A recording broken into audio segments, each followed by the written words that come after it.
Welcome to Follow Your Curiosity. Ordinary people, extraordinary creativity. Here's how to get unstuck.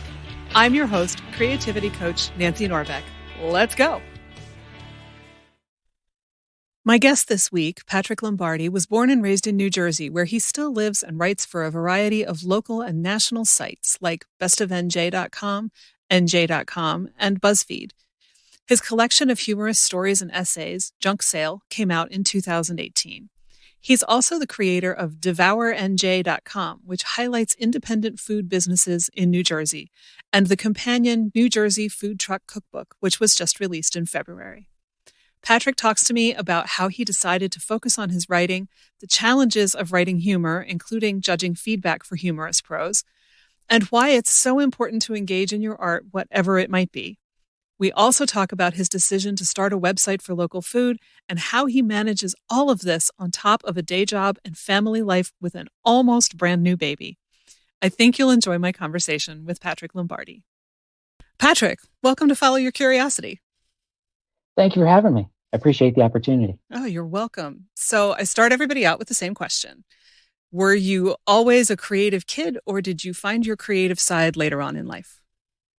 I would definitely say that I was a creative kid growing up. I was always, I think if you had asked me that question, if I had answered it as a child, I would have a different response. And I would say, absolutely not. I'm not creative.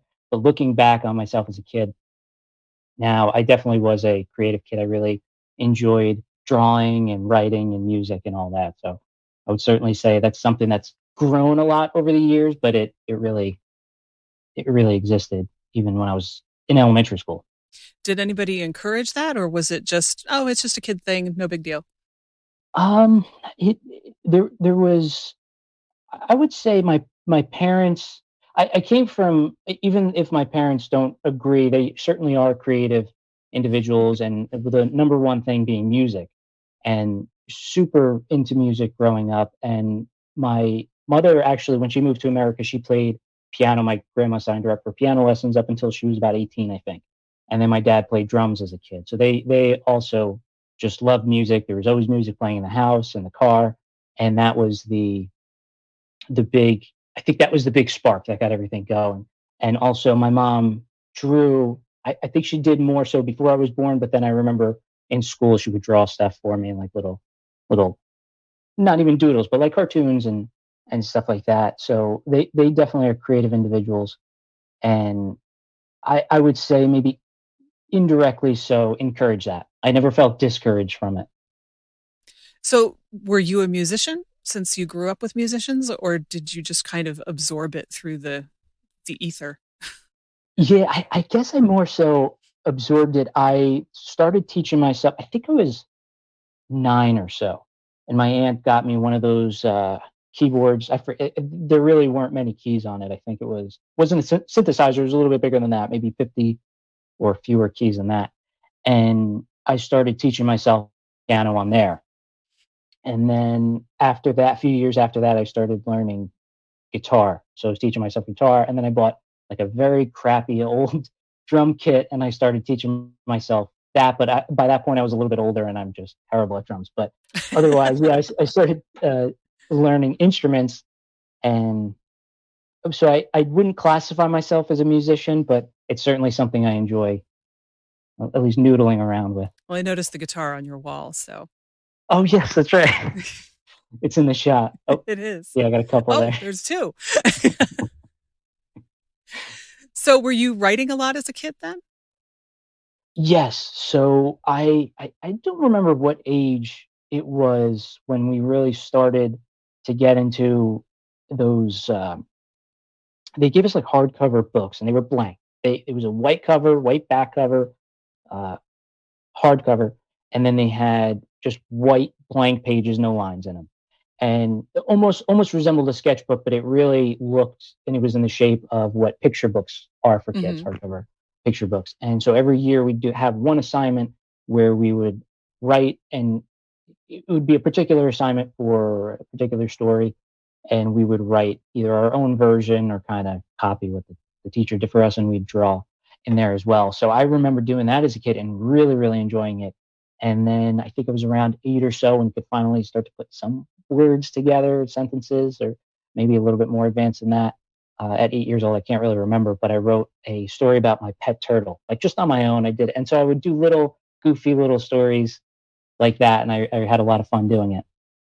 I think those goofy little stories are sometimes the most fun Yes. because you're 8. They don't have to make sense. No one expects them to make sense.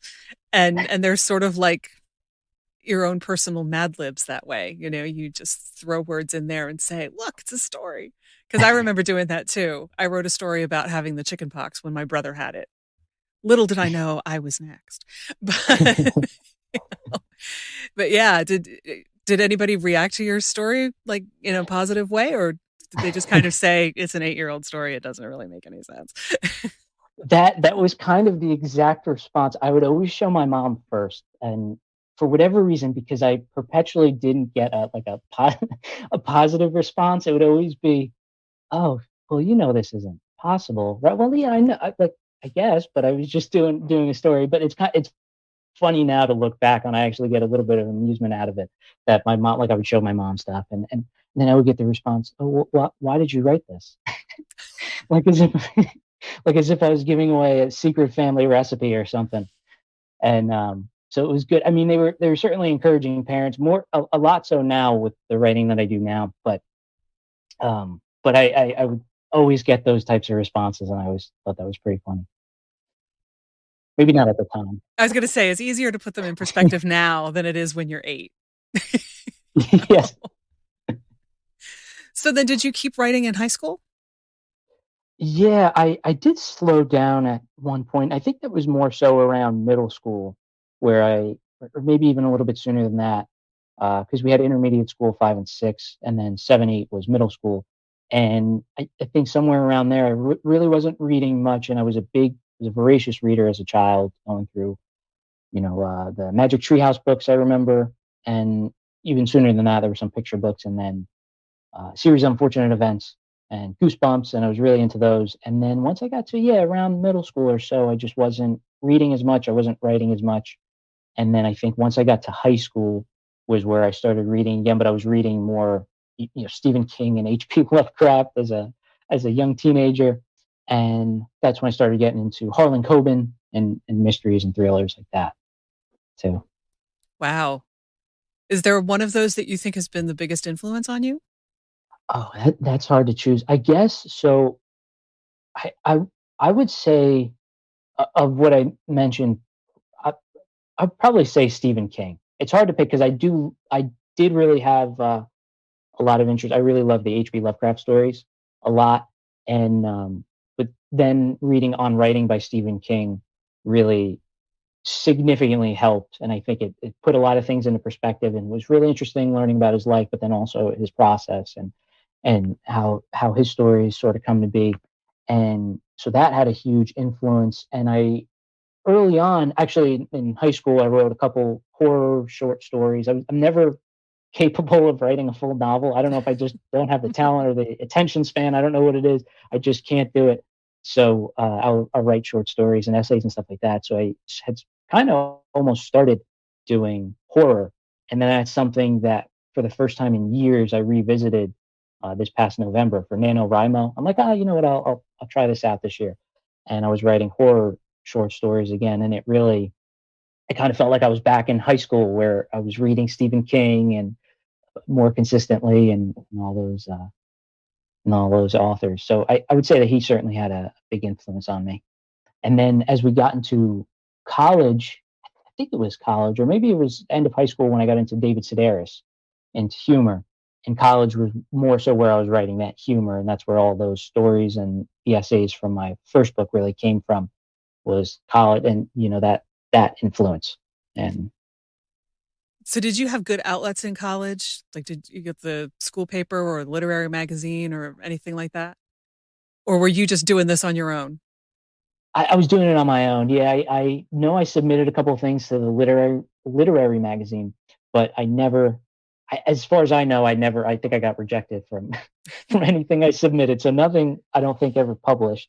But so pretty much everything was on my own or for an assignment in class. Hmm. So oftentimes, especially in the classes where we would read out loud our pieces, I see what kind of responses I would get from that humor, and that really encouraged me to keep trying and improving my work, seeing what fell flat and then what would get a good response. And then, I mean, it would be sometimes you think you'd have an excellent line, a hilarious joke, and just crickets, nothing, no response. And then you'd have a line that was just trivial, felt trivial when you were writing it, and would get a huge laugh. And so it was a lot of fun being able to really figure out what made more people laugh, what evoked more of an emotion than other things. So that was a lot of fun to put together. So between the two, some stuff was creative on my own, and then others for an assignment on the class in a class. It's such an interesting point how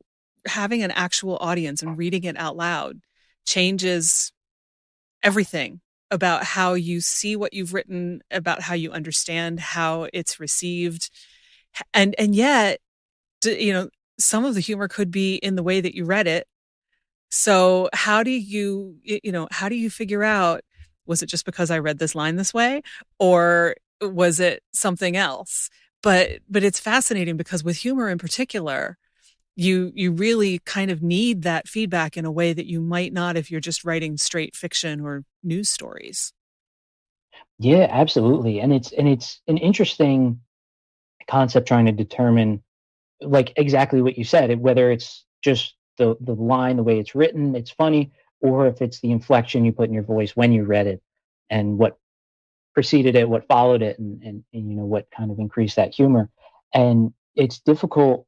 I would say that it's certainly difficult to determine when you're reading it out loud, and but it's still absolutely invaluable, because then you could really structure your writing. As long as you keep an open mind, you can really structure your content to, I wouldn't say, I mean, you don't want to put it into an equation where, like, okay, this 1-2 punch that got a laugh, okay, I'm going to do that every page or Hmm. so to try, or every paragraph, and try to repeat this kind of laugh every time. I think there you kind of dig yourself into a hole, and that's difficult to get out of. And but if you keep an open mind with things that work and things that don't work, you really, or what you perceive work and don't work, um, then your writing pretty much evolves over time. And I think then you'll have a clearer understanding. So those first couple of times reading to a group, it might be difficult for you to determine, like you said, was it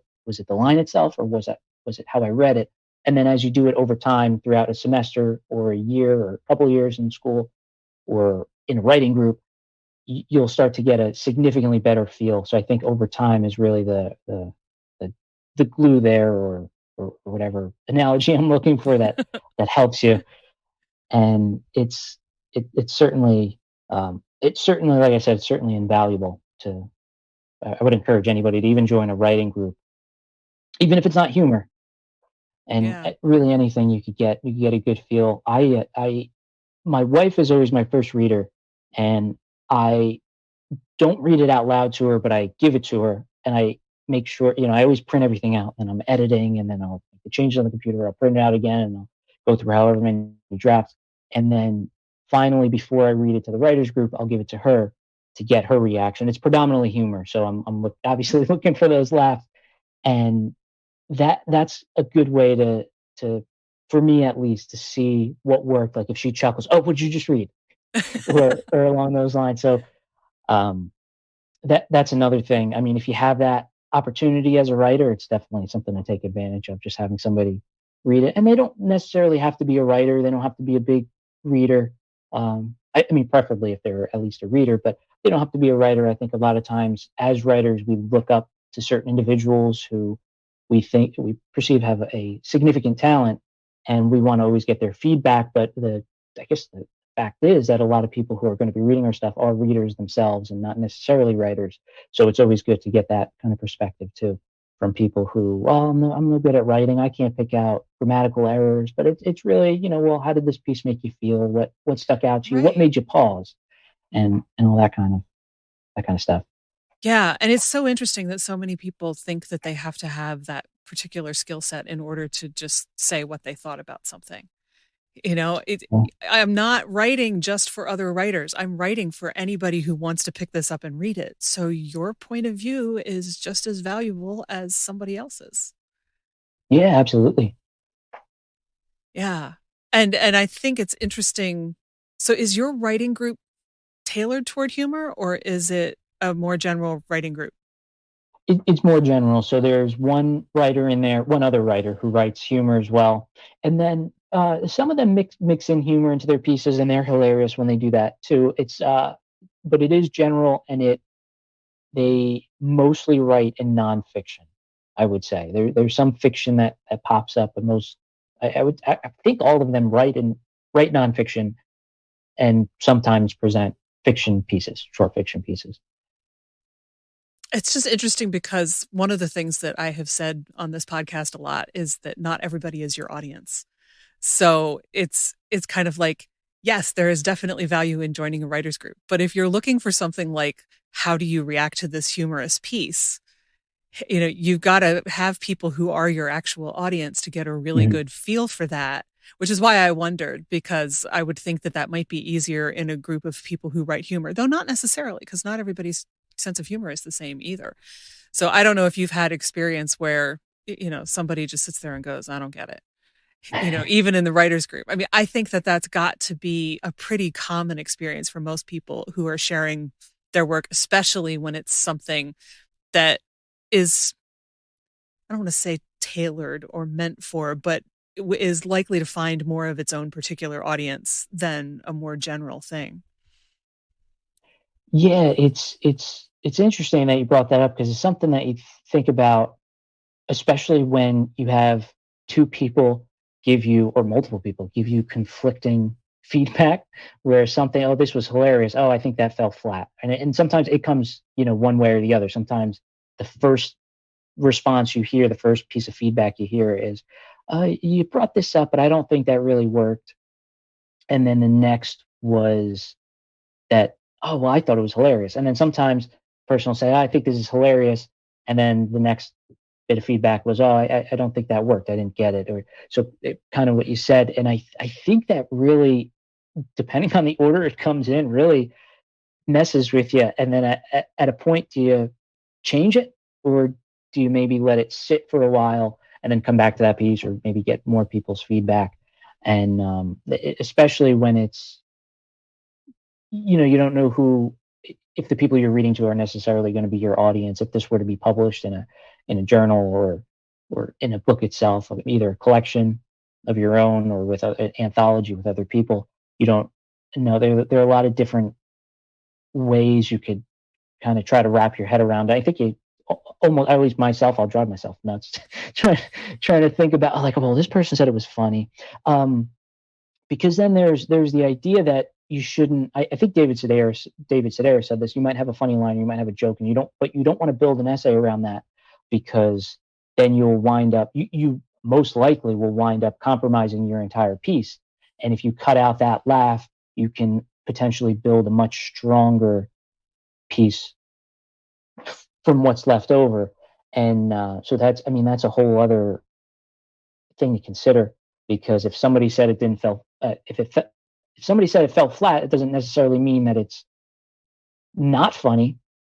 But I think you can go back and sort of look at that piece with, I guess, a different perspective or different eyes. Or right, that's why I try to leave my pieces as long as possible to sit. I mean, there's stuff that I've written 2+ years ago that I haven't even looked at yet, just because. I mean, I think that's excessive. I think anything more than a year is probably excessive. But if you let, I think Stephen King said a month, let it sit for at least a month. I've heard other writers say 3 months, 6 months, but the whole idea is you go back to it as a reader yourself. And if you Mm-hmm. could go back to it and even not remember what anybody said about that particular piece or that particular line or joke or paragraph, and look at it with your own eyes and not see an issue, or do see an issue and you change it, I think that's kind of your best bet there, because essentially somewhere down the line, the hope is that you're going to get maybe an agent and get an editor, and then these people will give you another a Mm-hmm. whole other perspective on it that you have to consider. So it's, yeah, it's definitely something that informs you as a writer that you, like you said, you don't want to be cognizant of you're not writing for everybody. So how do you sort of filter through that audience and that feedback that you get? And I mean, as the years go on, like I said a little bit before, you sort of build that own wisdom or knowledge of what feedback to get. I mean, in college, at least early on, the feedback a lot of times I would get was, "Oh, this isn't long enough," and I would be like, "Oh, okay, I got to flesh this out." But come to realize years later, when you get that sort of feedback, I feel like that's almost one. I almost don't even think that's criticism. I think it's a lot of the time a compliment because the reader wants to know more Mhm. about this whole subject, and you're leaving the reader wanting more, not necessarily that it's incomplete.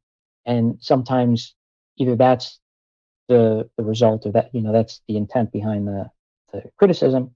And then other times it's, well, I didn't know what else to say, so maybe it's a relatively short piece, maybe it needs to be longer. So that was just an example, but certain feedback like that, you kind of learn to where to kind of put it into a folder in your mind and be like, okay, well, this is not necessarily trash, but I don't Right. really need this right now. Yeah. And it's interesting because, you kind of alluded to this a minute ago. Like when you hear about, movies that ended differently because a focus group didn't like the original ending and whatever, it's like, Mm. it's so easy to decide that every piece of feedback that somebody gives you is valid and act on it and completely lose yourself in the process and completely lose track of what you were actually trying to do. And it just becomes, this hodgepodge that doesn't really hang together because it's got too many different people's opinions pulling at it from too many different directions. Oh yes, yeah, for sure. Yeah. So that's the downside, I think, of I want to go get lots of feedback. Right? Like you have to find the balance, even in a writer's group or with your family and your friends or whoever it is. It's like I think you have to figure out who's likely to give you the best feedback, but Mhm. also you got to figure out where you're actually right no matter what somebody else tells you, because this is the vision you have for this piece of work. And I'm not sure you can teach people how to do that. I think you kind of have to learn it by trial and error.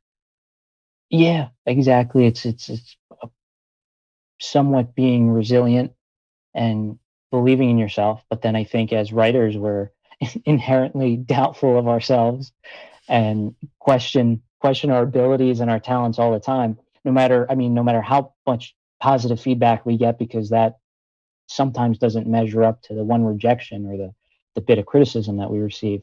So it's absolutely like you said, finding those people, those individuals who will look more closely at their or will take their criticism a little bit more into consideration than other individuals for for any number of reasons. And I think a lot of times we benefit from taking the feedback that's constructive. And I almost don't feel, I mean, because sometimes I'll get feedback on things that I should have done differently that I can't change. So Mm-hmm. if it was a book that I published, oh well, you should have structured it this way. Or I'm like, well, I can't go back and can't go back. Or at least now I can't do that. And and so and those instances rarely help for the future.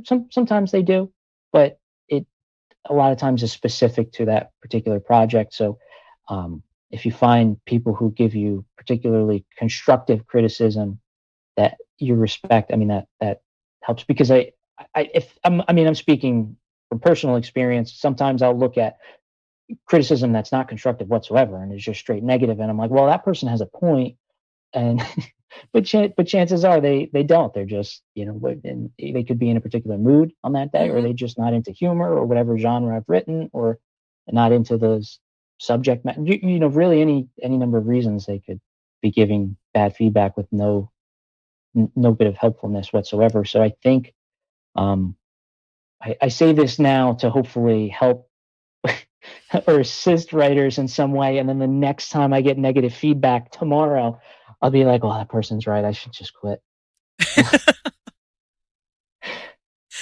Yeah, it's the easiest thing in the world to tell yourself that that's the solution. It's like, Yes. nope, nope, I could live a perfectly happy life, never touching a keyboard again. I can go to work like everybody else, come home like everybody else, do what everybody else does. And yet, I think if we made that choice, we'd be pretty disappointed with ourselves. And probably, Yes. I don't think it would take very long. No. Yeah, you start jonesing. It's like, well, I got to write something. I got this just happened to me. I got this idea Yeah. that'll do. And I mean, that extends to art too. I mean, if you're a painter Hmm. or if you're a musician, it's like, all right, well, enough people have told me I'm not good at this. I should stop. And then within a couple of days, I mean, I can't imagine that a lot of artists and musicians and writers would be okay with Yeah. not doing that anymore. Yeah. And, I mean, the, there are millions. It might be a slight exaggeration, but there are an awful lot of stories of people who are famous for their art who were told at some point that they should never ever do this thing again. Yeah. So, I think if you're getting something out of it, even if everybody else hates it, you should still keep doing it. You never know when you'll have your breakthrough moment. And even if you don't, you'll feel better because you still did your thing anyway. Yeah, it's that perseverance, that diligence, the craft, and it's really the passion behind it. And I think a lot of times, even if you look at even indie musicians, I mean, they're not signed with a major record label, but that doesn't make their work.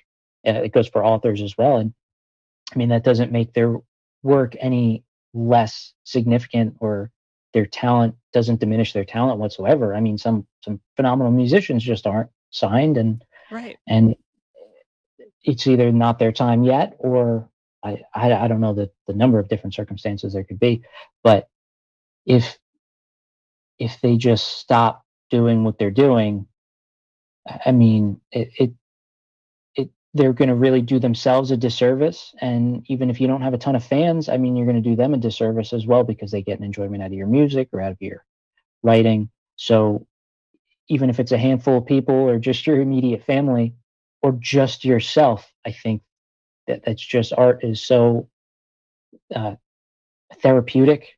There's so many benefits. I mean, as stressful, I'm sure you know the feeling as stressful as it could be being in front of a keyboard sometimes, that just the ability to be able to do that, whether it's every day or once a week or whatever you give, but however much time you give yourself, I think it's just, it, it can't be overstated. And I remember listening to not too long ago, I was listening to one of your podcasts where art is it's going to save. I think I'm butchering the quote, but art is going to save us all. Yes. And Yes, I know I mean, which one that's you mean. absolutely that's absolutely the truth. That's. I mean, there are a number of other things that are going to save, but art is. I mean, no matter how much you try to reject it or put yourself down, I mean, it's really it could be life saving, and it really. I mean, it's existed for how many centuries, and yeah, it's vital. Yeah. And for anybody who's wondering, that episode is the Dominic Shortino episode, so which is one of my favorites because he's such a great advocate for everybody doing something artistic. You Hmm. know, Dom is a guy I've known since high school. He's a barber by day, and he does all of these other things in his spare time, and it's amazing. So, if he can do it, so can you. And he's great at convincing people. Oh yeah, even I haven't even spoken to him before, but just after listening to that podcast, I'm like, oh, I could do anything. You know, you just feel so Yeah. encouraged, and I think that's crucial for anybody who has any. And I don't like to hear people say, well, I'm not creative. You know, it's easy for you because you have that gene or whatever it is. But maybe people don't have that the same levels of creativity or talent, but that I really, like I said, like it just doesn't diminish your abilities because whatever it brings to you, any type of positivity, it's vital. I mean, if you're drawing stick figures while you're talking on the phone, I mean, that's art, and it's Hmm. don't try to define it, but that's if it's bringing some clarity, if it's helping you concentrate, whatever it is, I think it's crucial. Yeah. And I am rapidly reaching the conclusion that creativity is not about talent or, you know, skill or anything like that, that it's really about belief that you are capable of creating something and that it's worth your time to do it and that you are worthy of having that experience. That's my personal current conclusion, Yeah. which is a little different than what a lot of people say. But I think really, people who believe that they're not creative believe that because somebody told them that. Hmm. It's not because they have no ability, because I don't think you can be human and have no creative ability. I think we're born with it, and that's that. It's really a matter of whether or not you believe that it's okay for you to sit down and draw a picture or play something on the piano or whatever. The number of people who try to tell me that they're not creative is just mind-boggling. It's like, yeah, you are. Yeah. Yeah. You just have to find it. I think a lot of us who are, maybe I should just speak for myself. I think the only reason that I can look back and say that I've been creative was because I'm kind of a spiteful person, to the point where if somebody said, "Oh, you can't do that." I mean, I had a teacher who told me I couldn't play guitar. I'm like, all right, well, I guess I got to play guitar now. So then I went and I taught myself to play guitar. And then it's sort of that that spitefulness, I guess. There's probably a better word for it, but the stubbornness Mm-hmm. that people will tell us, well, we can't do something, and just some of us react differently. Sometimes it's a person you really, really respect, and it hits very hard, and then you don't want to do what you're doing.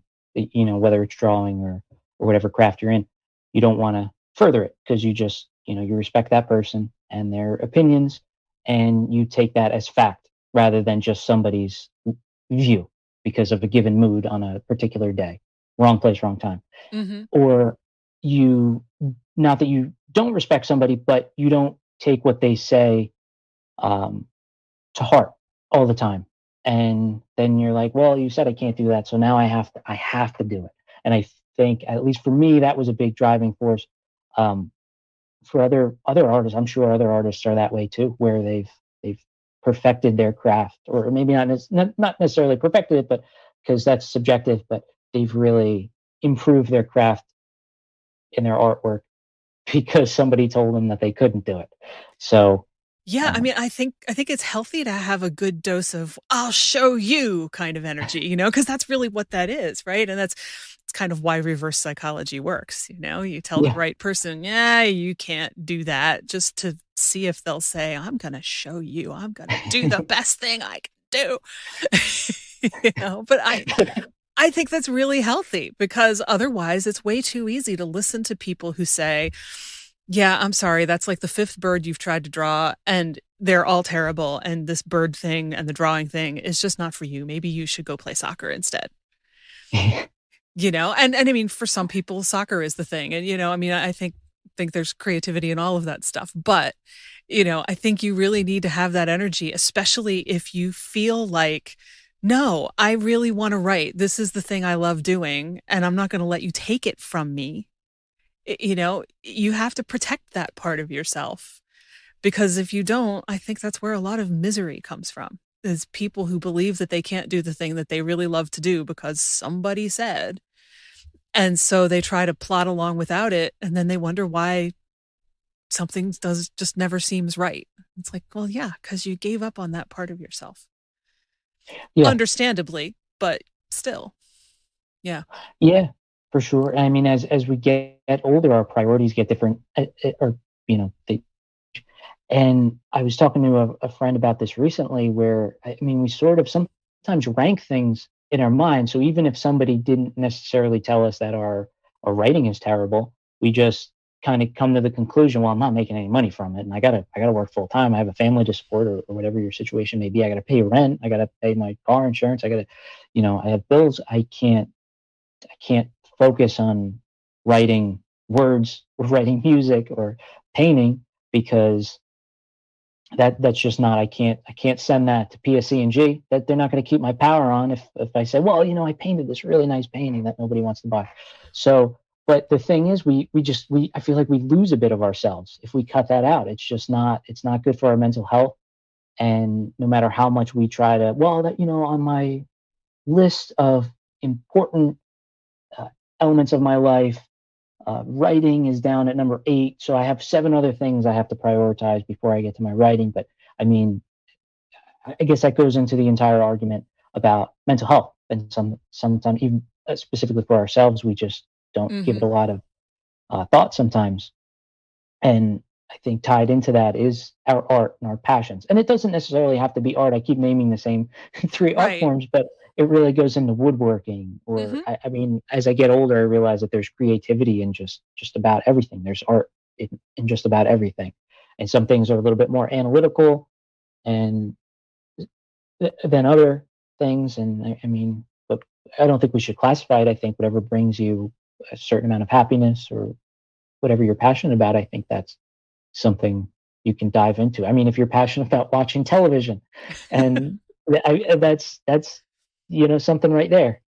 And if it brings you joy, and I think that's something that you dive into, whether or not you're making money or whether or not it ranks in your top three of most important things in your life.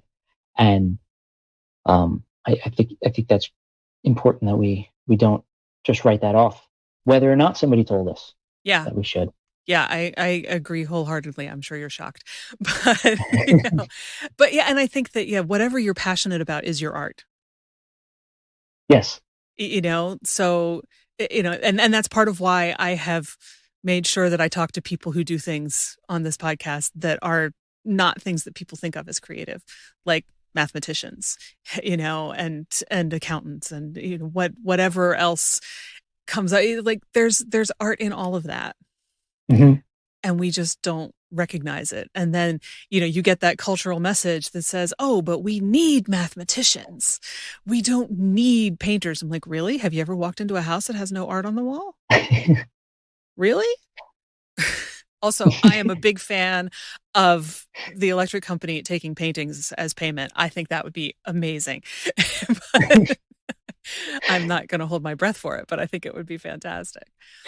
You just walk into the office and it's just nonstop, just endless floor to ceiling paintings of post impressionism and Right? I mean, think about how much money they could make selling the paintings that people would give them that would pay all of their bills. It would be fantastic. exactly. They're making plenty of money anyway. Yeah. Well, and I wanted to ask you because you had mentioned that, you wish that you had started doing things on your own sooner than you actually did in terms of writing and freelancing. And I wondered if you could talk about that a little. Yeah, for sure. So I don't even know where to begin with that because I can go in so many different directions. There's really so to give a little bit of background, I started writing out of college. In college, my intent was to go to law school, so I had a law and justice minor, and then I wind up dropping that around my senior. I'm sorry, not senior year, sophomore year, because I didn't have the interest, and I also didn't I just couldn't take on that debt for 3 more years of school. So everything considered, but mostly it was just not for me. I was realizing that law, becoming an attorney, that wasn't for me. So I wind up dropping that and really went full into the writing because I didn't. I mean, however old I was, 19 or 20, didn't realize like, oh well, why don't I just take another minor? I'm thinking like, oh, I can't do that. So I gotta go full force into my major. So I wind up even as electives, I was taking English courses and it was a concentration in writing. So weren't too many literature courses, but as a consequence, that's what I had too. So I really went into that. And then when I graduated, I go, well, what do I do now? So I started freelance writing. And at first it was writing for free until you built a portfolio and Hmm. so that you could do this or to show employers that you could actually write professionally. And then I started doing freelance writing. And then that's when I got into, from there, I had that experience that I could get into state work um, in a particular field. So I wound up continuing to write freelance for different sites and whatever I could do.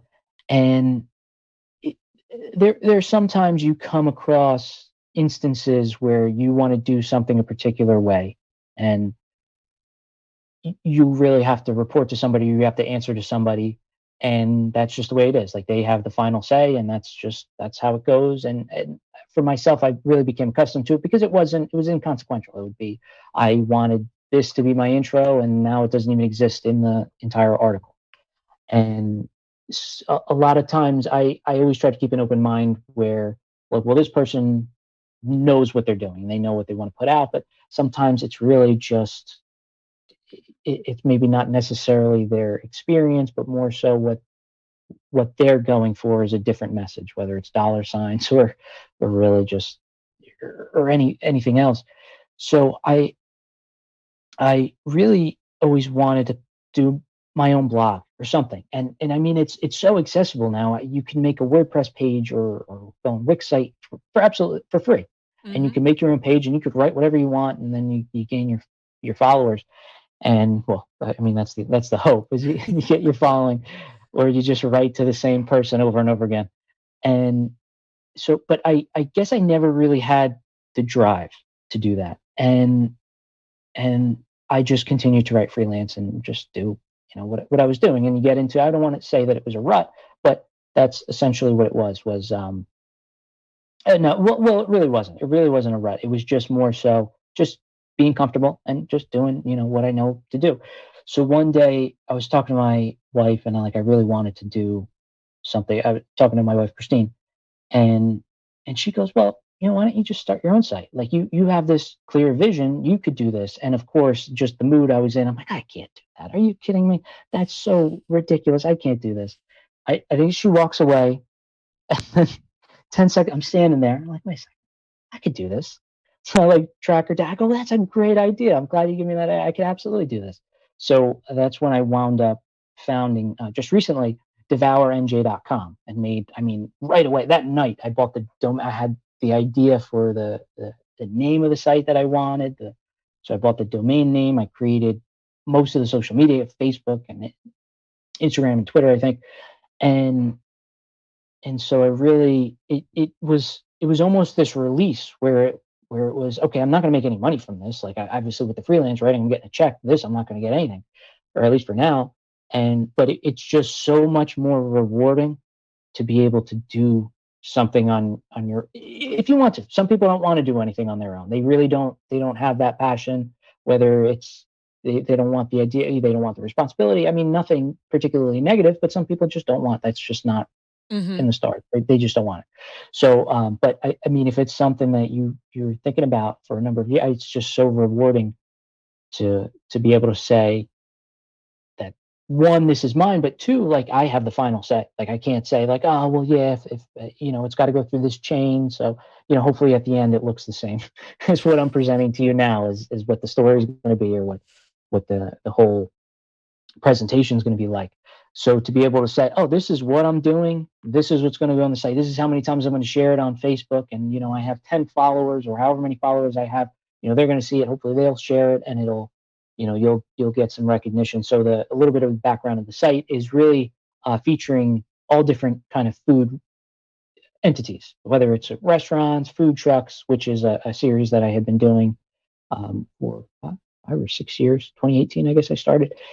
Um, so I'd like to feature food trucks and even food stands. I mean, holes in the wall. It just it's a spectrum of places that, and all the only criteria is that they have to be independently owned. So no McDonald's. I'm not going to go, all right, we're going to rank the McDonald's all throughout New Jersey. None of that stuff. I want to actual people, families, couples, Mm-hmm. even just individuals or people with partners. Those people, regardless of what their intentions are, because some of them will want to start a franchise, I'm sure, down the line. But right now, they're the sole proprietor, and that qualifies them to be on the site. They have something, and everybody has different backgrounds, whether they went to culinary school. So I don't want to get too much into that, but yeah, essentially to speak more to your point, it's really just this rewarding uh, part of my life now to be able to say, oh yeah, this is I have final say, and I mean I'm doing it with my wife, who is posted. I mean, she's just been extremely helpful in posting on social media and giving me ideas and stuff like that. So I mean, not necessarily that I have no help whatsoever, but uh, I do have that assistance there. But it's still, you know, somebody who I've chosen to spend the rest of my life with personally. It is a great partnership, and I still have that freedom even if I'm not doing it alone. And so to be able to do that, I don't think I could speak enough to that. If you have that desire, I mean, if you don't think you could do it, find a way and do whatever you want. I mean, as long as it's legal and, and ethical. Right, Uh, right. Within yeah. reason. Yes. Yeah. Exactly. So if it's a passion, if it's something, improving your art, or it just a business idea, I mean, I don't think you should shy away. I think you should take the steps. And I mean, at the end of the day, you might come 6 months later of doing all this research and trying to come up with a plan and determine that this isn't whatever it is. It's just not feasible. That's a whole other story. But to speak more to doing your own thing, I just wish that I could have started this sooner. And I mean, I certainly don't regret it, because I could have gone another decade, or I could have gone, I could have been on my deathbed and said, oh, well, I wish I started this website that I had. And, and that's certainly not the case. So it's, it's, it's absolutely something to consider, whether you're an artist, or, yeah, I mean, you could be working in IT, or like you said, you could be an accountant, and you just have these certain desires. And I mean, indulge them, like we said, within reason. Be a good person still, but Yeah. indulge those desires. We are not sanctioning illegal things. Yes. So how did you decide to do food related writing? I almost like sort of fell into it. So I was doing the freelance writing. I was doing a lot of events coverage and as a result of that journalism profession, I had to take on photography. So at the beginning, because I mean, most of these pieces, you got it. I talked to a lot of journalists who had worked in the industry for a number of years, and they're like, yeah, all of a sudden I became a photographer, because now I got to take the photos because of financial constraints within the papers themselves, and all that stuff. So I quickly took on photography, and then which enabled me to become an events writer and photographer, so I could take photos of the events, all different kinds of conventions, comic conventions, uh, television show expositions, and food truck festivals. It's one of them, and other outdoor festivals and events. So I wound up covering 3 events in a row, and 2 of them I would see Bearded One Barbecue, and they're out of Monroe Township now. He has a spot, and he just had a long line, and I'm like, I can't. I'm kind of technically working, so I can't wait in this line. As much as I want to try that barbecue, I just can't wait in this line. So finally, the 3rd event, it rained, and I got there right before it started, because it was supposed to be like the only opening the entire day, and I was covering this event. Finally, he had no line, and I was able to go up and talk to the owner, Chris Daddario, and he was just a super cool guy. I tried his barbecue, and it is phenomenal. And I go back to my editor, bestofnj.com, and I say, hey, I think this would be a great story. I could take some photos of his food and interview him, and something as a reader myself. When I read those articles, I love the transcribed interviews. I mean, audio recorded interviews are excellent too, but if you don't have that, you have the transcribed interview.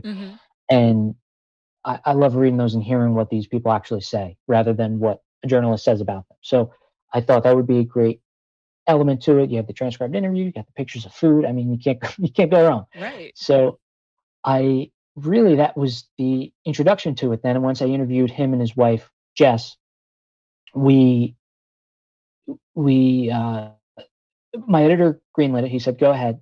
And we did the interview a couple months later, and they spoke, I had my questions about them, but they just spoke so highly about other food trucks and other people in the industry, and just how they're really a community, and they've become close with these people. You're seeing them at events and whatnot. So they've really become close to these individuals over the years. So we wind up turning that into a series and there's the best New Jersey food trucks, I think it's called, series on bestofnj.com. And so that's really how I fell into food writing, because as much as I love eating, it wasn't something that I was ever strong in, or strong writing about, I should say. And so from there, it grew. And now you have a book. Yes. So this is my second book, the New Jersey Food Truck Cookbook. So that's it's a It kind of feels like they're giving all their trade secrets away. I know. Now we have the everyday the everyday person just making their the fat sandwiches in their kitchens. No, but it, after meeting a lot of these individuals, I mean, you have the ones who just had a casual interest in cooking or smoking, barbecue, and then you have the individuals who worked in restaurants, went to culinary school, graduated from culinary school, and they have these years of experience in the restaurant industry and being head chefs, executive chefs themselves. And then they've opened up these food trucks. So you really have, and then you have people from all different cultures. I mean, even if they didn't go to culinary school, they have cuisine that informs you as the guests or the customers of what their either their childhood was like or what their ancestors were like, because these are some recipes that have been passed down for just decades and for generations. And so it really is just, and they're absolutely amazing people. Like they're all a great community of individuals and cooks themselves and business people. So the idea, I was at a book signing for Tony Russo. He had a new book, I think in 2021, Dragged into the Light. And I went to the his book signing at Commonplace Reader over in Yardley. And I was talking to him for a little bit, and he was asking me about myself, which I thought was really cool. And we were talking about the journalism and stuff. And in addition to the food truck series, I also do a hiking series and a historic series. And I thought that might be pretty cool also as a book. And he said to kind of start with the food trucks. I mean, people love food, and he pointed me in the direction of Arcadia Publishing.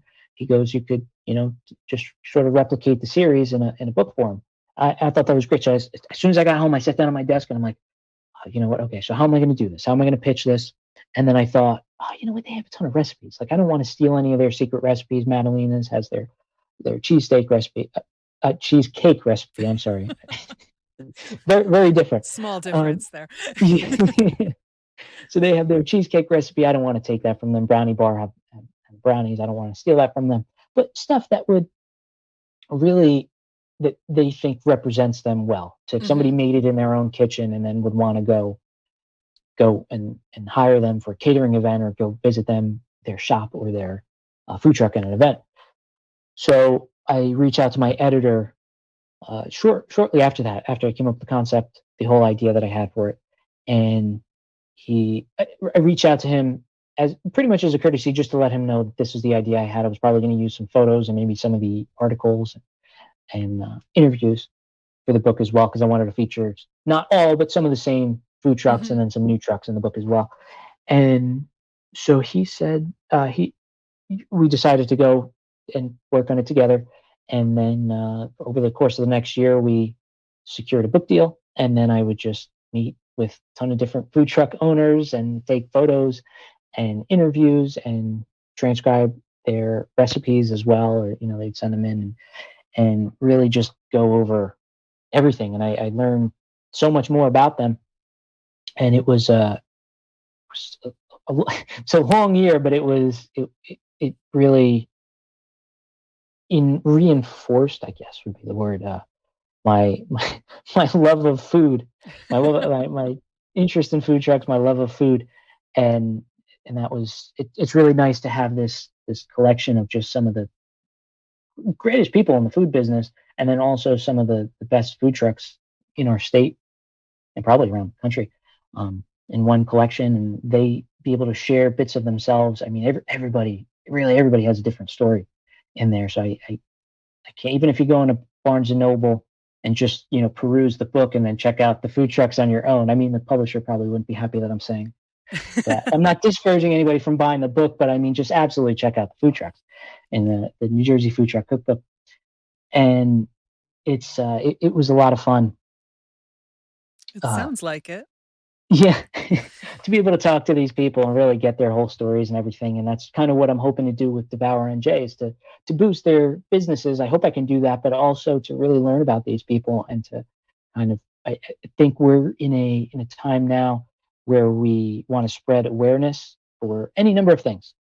And whether it's mental health, that's big. And I mean, that's something we've spoken about already, just through art.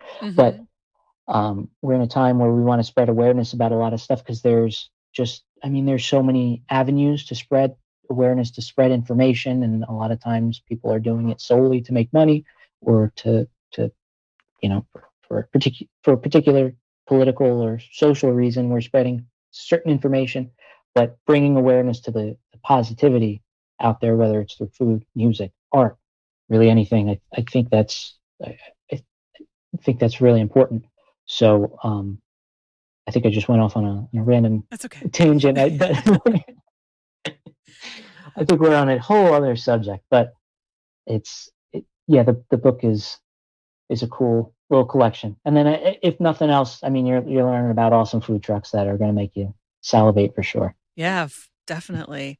So I'm going to ask the question for everybody who's listening to this, which is, because in part, I'm not sure if they caught this. You have a day job and you do all of this on top of that. So how do you find the time, especially since you have a little kid? That's a question that I myself have asked myself and will never be able to answer it, because I really have no idea. I'm fortunate to have a job that I don't necessarily have to take home with me. So it's not it it's you do your work, and it's not something that I have to. I mean, you're always cognizant. You're always, something that we say is that you always represent the agency that you work for, whether you're on or off duty. So I mean, that's a whole other story. However, it's not something that they're going to keep me until 8 o'clock at night. Right. So I'm fortunate to be in that position, and it also enables you. They enable you to take on secondary employment or hobbies, activities, and so when I come home, I I'm trying to think of my routine. I don't even know. I come home from work, and I try to spend as much time with my son as possible. But he's also a sleepyhead, and then I'm fortunate to have just such an incredibly hardworking wife as well. And Christine will, we try to divvy up responsibilities around the house and with the baby and stuff, and we have that. So anytime that maybe she's feeding him, because you can't both kind of hold the bottle and and feed him, then I'll be able to go on social media. I'll be able to look up restaurants and reach out to them. And a lot of, as I'm talking about this, I'm remembering that I get up early in the morning. So sometimes I'll get up to exercise, but a lot of the time I just go and I do my research, I do my writing, I'll transcribe the interviews, I'll edit photos, and then the baby fortunately goes to bed early when I'm home from work. I shouldn't say fortunately, because I do enjoy spending time with him, but he for now he goes to bed relatively early, so I can have a few hours to do the rest of it. On top of that, I get such great help from Christine, who's helping with the site and with other responsibilities around the house and with the family and really everything. So I guess it's something you can't do it alone, for sure. And then it's it's finding that groove. I guess finding that rhythm that works for you. If you can get up early and work, and if you have time at night too, it's just really finding those. And then weekends are huge, especially holidays. Mm-hmm. That's now it sounds like I'm a workaholic. It's like, yeah, I get up in the morning and I work, then I go to work and work, and then I get home from work and work, and then the holidays and the weekends. And yeah, so but it's really, I I picked this and I really went full into this because it's something, Devour NJ, because it's something that I can bring my son to events. It's not, Mm-hmm. you can't bring your kid to work every single day. You get one day a year, and then they have to be 5 years old or so, whatever it is. But every other day, to be able to do something with him, even if he's not actively participating, just for him to be there, to be present. I mean, the events are so much fun, and restaurants are great. A lot of them cater to children. So to be able to bring him, I think I have a photo, like a couple weekends ago. I covered WTF, Where's the Food, in Ewing, and he had a Ewing location. Now he's in Pennington, and I brought my son with me, and he's 5 months old, and he's in the car seat. And I took a picture of him just on the counter. I was bringing a child to work day, and so he's going to grow, and I'm going to be able to take him to more events. He's going to be able to try the food, and it hopefully is going to be a lot of fun. So to find that kind of, I guess, to answer your question, to sort of find that blend, to find the way it works in your life. I think that's kind of how you have to do it, because some things are just, I mean, it's like putting two equal ends of a magnet together. They're just going to push apart, but at some point, two opposite ends, they're going to attract, and it's going to work out. I mean that's what I'm saying right now, and then in a month I'm going to be like, oh, this is impossible. But at least at least for now it works. So it's finding that balance. Not even a balance, but just finding the way they kind of mesh together. Well, I think you kind of have hit on the perfect, like, I'm picturing the center of the Venn diagram, right? Like, of the things that you're interested in, plus it's something you can do for fun. It's something you already enjoy doing, and then you're building on that with the creative side and the writing side and the book side and whatever. But I'm also just imagining, because I have nephews who are 7 and 10, it's like, yeah, they would be great fun at a food truck festival. I mean, you're going to have a blast as this guy gets older. So I think you may have really hit the sweet spot that makes it all flow together, because it's, yeah, technically you're working, but you're having an awful lot of fun while you're doing it. So you're not really a workaholic, I don't think. It just all flows really well. And it sounds like, Christine is really on board and helps make it happen, and, with the social posting and all of that kind of stuff. So it it it sounds like it's the perfect combination for you guys. Yes, yeah, exactly. And it's extremely helpful to have such a supportive partner, significant other, and which I think anybody in my shoes would feel the same way, if their wife, their husband, their significant other are as not just supportive but also enthusiastic about it. It's just so encouraging, to the point where it's like I can keep going. I mean, she asked me, well, can I help you out with anything? Maybe posting on social media or something. And she goes, whatever you need, and I can learn it. And I mean, that was just that was amazing, because you go into it thinking like, all right, well, I'm doing this kind of by myself, even though Christine has accompanied me to all these events, but it's really just doing the work. Was kind of on my shoulders for a while, and to have that assistance, and then, like you said, to be able to, in a few years, have fun with him, with my son, at Hmm. events, is going to be great. I think it's not cheating, but it's a little bit easier for me because it's food. Hmm. So it's like I'm going to eat anyway, so I might as well, Right. this is, I gotta go to this event. I mean, it's food. I need lunch. I need dinner, right? I'm gonna cook something. I might as well go have some fun with Yeah, it. absolutely. It sounds So like it's the easier that it's the food. perfect setup to me. And I'm glad that it's working out so well. I think that's really, really cool. And it's encouraging for other people.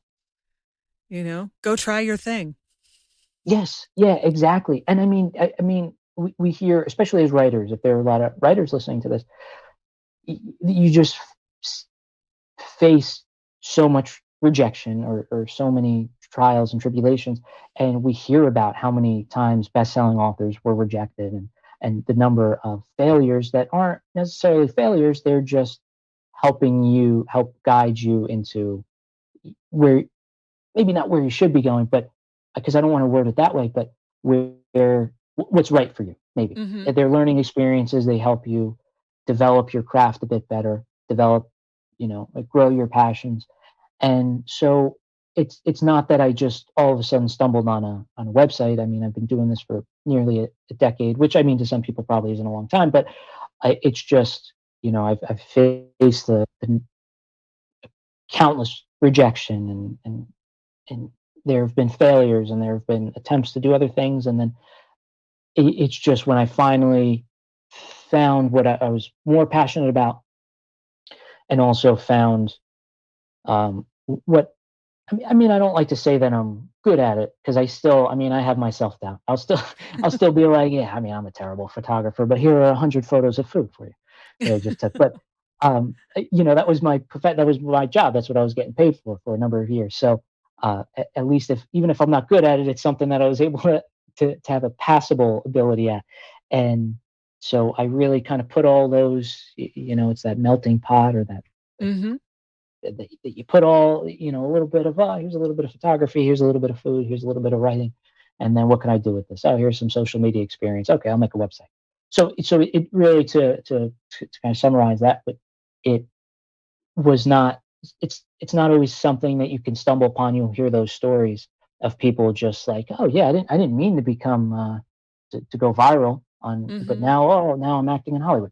So it's I mean, I don't even know if we put it to a percentage. What is that, like 0.00001% of people find success that way? But, and even though it does happen, it's more so putting in the work, putting in the time, really leaning into what you're passionate about, and really kind of to finding that niche, and just going for it. Do what you want to do within reason. Like we, I feel like I have to add that to the end, because Always. then somewhere down the line, I'm going to be reading a newsletter article, a newspaper article about somebody getting arrested, and it's like, well, I listened to this podcast, and Pat Lombardi said you have to do whatever you want to do, and so Yeah. yeah, so that's so within reason, legal, ethical, respectful. Stick with Yeah, it. definitely. Definitely stick with it. Go for it. Absolutely. Well, thank you so much. I have really enjoyed this conversation, and I hope that it gives people who are listening a whole lot to think about, especially if they have never entertained the idea of trying something that they've really wanted to do. Yes. And thank you so much for having me. I really had a lot of fun. That's our show. My thanks to Patrick Lombardi, and of course, to you for listening. Please leave a review. There's a link right in your podcast app, and tell us about a time when you stuck with something you love. And if you enjoyed this conversation, please pass it on to a friend.